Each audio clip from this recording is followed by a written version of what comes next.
Nissan is having serious problems right now, and if you're a Nissan fan or work with the brand, maybe this video isn't for you. So move along because it's probably going to hurt your feelings. But what's going on? Well, multi-million-dollar losses, massive cutbacks, mechanical failures, some of them very serious.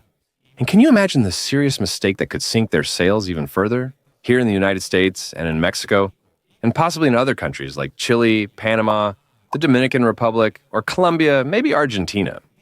I'll explain that to you later when we get to the new one, Murano 2026.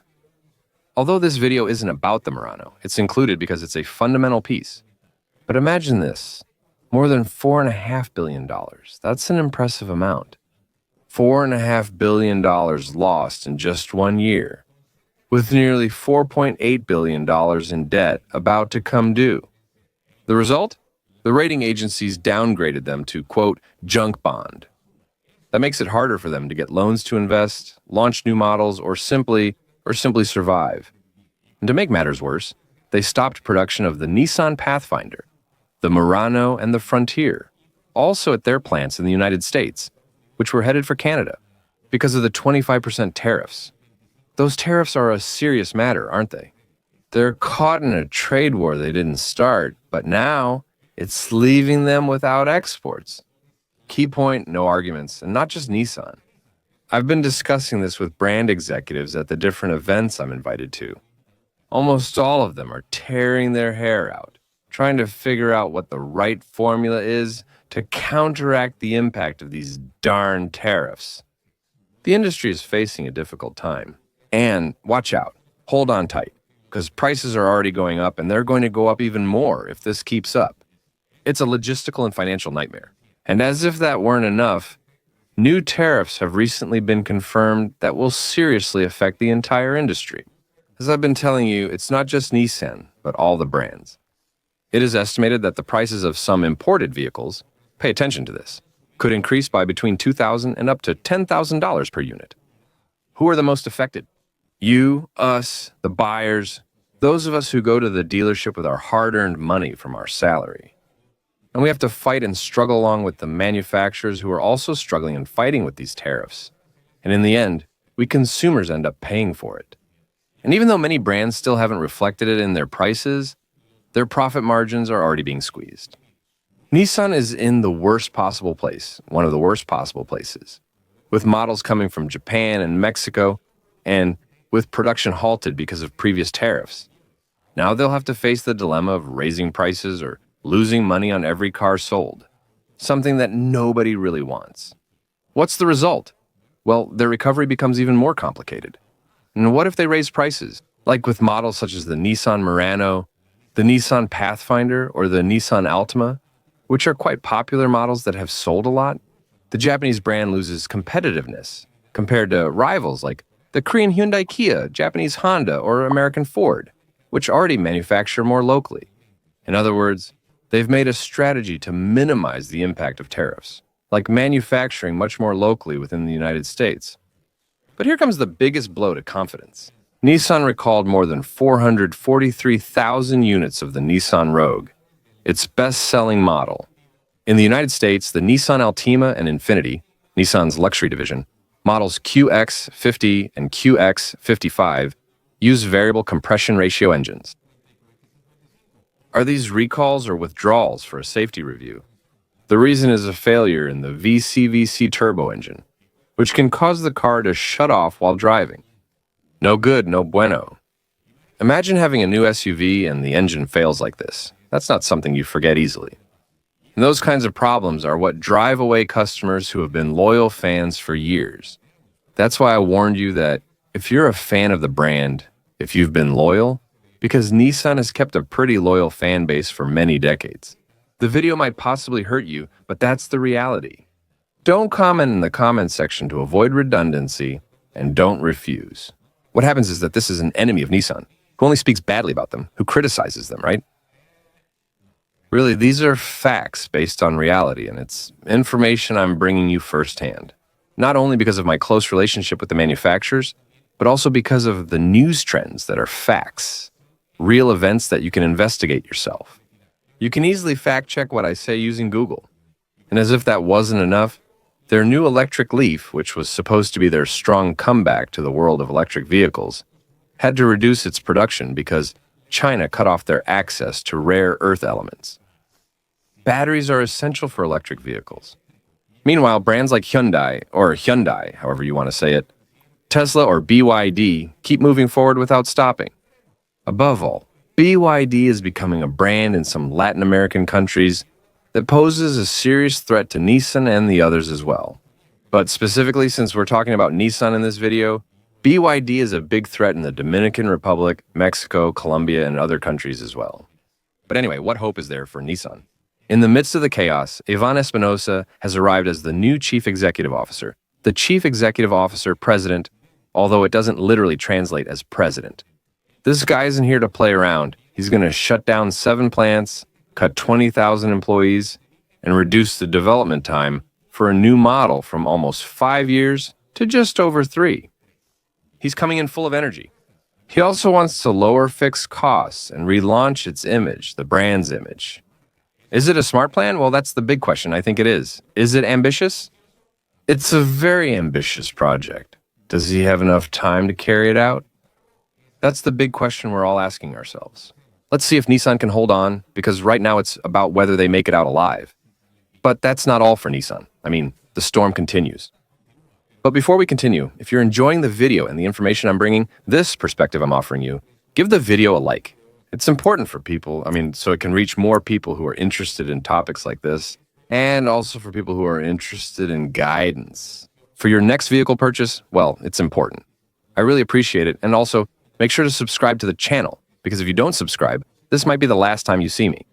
That's how YouTube works.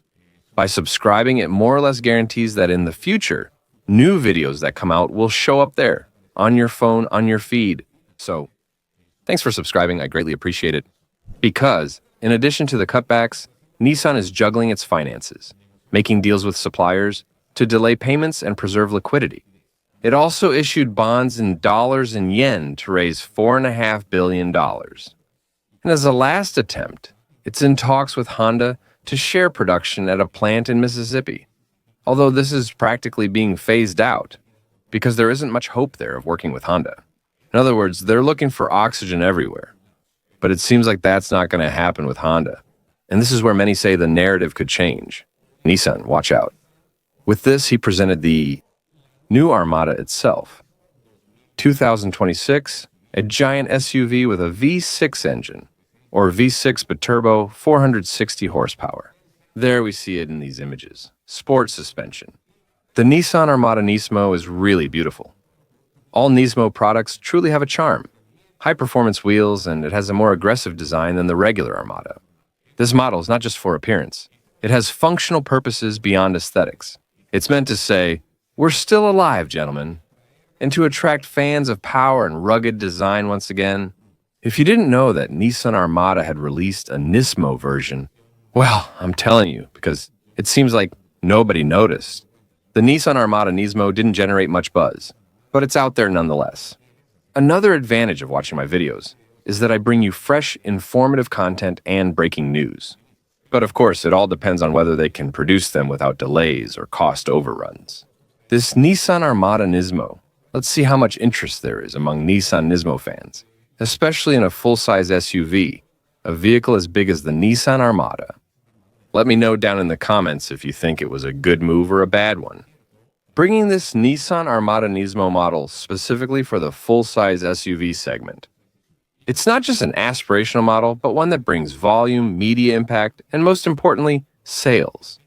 But if the Nissan Armada is their emotional card they're playing, their logical bet is on the new Nissan Murano. 2026, which looks nice. There we see it. I liked it. This SUV is completely renewed. It's using the same platform as the Ariya Electric. Features a modern interior, ProPilot technology, and the variable compression turbo engine with 241 horsepower. But here's the mistake I mentioned at the start. Yes, it's the same engine that caused the massive recall I mentioned to you of more than 400,000 vehicles.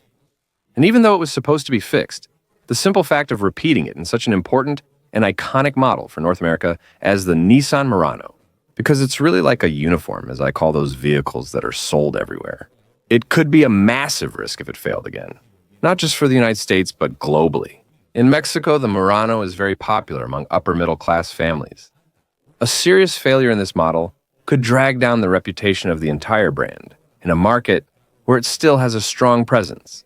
If that mistake is repeated, it wouldn't just cost them sales, it could cost them their future in the entire region.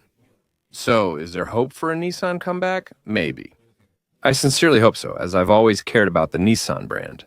Back in 1997, I owned a Nissan Maxima with a manual transmission. It was a lot of fun back then, one of the best full-size sedans available. So I have a soft spot for them too. As I mentioned earlier, if you're very sensitive, I've also owned a Nissan. I have great respect and affection for the brand, and I'm deeply sorry for its current situation. But if the new chief executive officer of the brand executes his plan without mistakes, if the Nissan Armada truly attracts attention, let it sell itself. And what if the Murano 2026 doesn't stain the brand again with another mechanical problem that causes a recall? I think there's hope to keep going, struggling, swimming until we reach the shore of salvation. And now with the new tariffs raising prices and threatening to destroy profit margins, the margin for error for Nissan and for all brands has become even smaller, even tighter. Nissan is currently at its lowest point in many years. I'm being honest with you. And although it still has tools, every wrong decision could shorten its path. So we hope that it has a brilliant, sharp mind and can go down the right path. We may be witnessing racism's last serious attempt to survive in the United States. It's an unfortunate situation. What are your thoughts on this? Can Nissan make it back to the top, or is it already living its final stage in this market? I've tried to bring you a summary of this reality for Nissan, because there are a lot of little videos and many versions saying, Nissan this, Nissan that. But what I've brought you today is the perspective of how the company is doing, how Nissan is doing in the industry, specifically in the United States, but we already know it has implications in other countries. Give me your opinion. Do you have a Nissan? Are you a Nissan fan? What is your perception of the brand? Share your comments in the appropriate section. And also, if you haven't subscribed, subscribe to this channel, like for more analysis. No holding back, just like this one. Besides this, I also have car reviews and exclusive launches. I recently visited a studio at the invitation of Kia. If you haven't seen that video yet, it must be related to the Kia K4, which could be better than the Civic and the Corolla, the Toyota Corolla, so take a look. Sending a big hug and greeting. See you in the next video. Bye.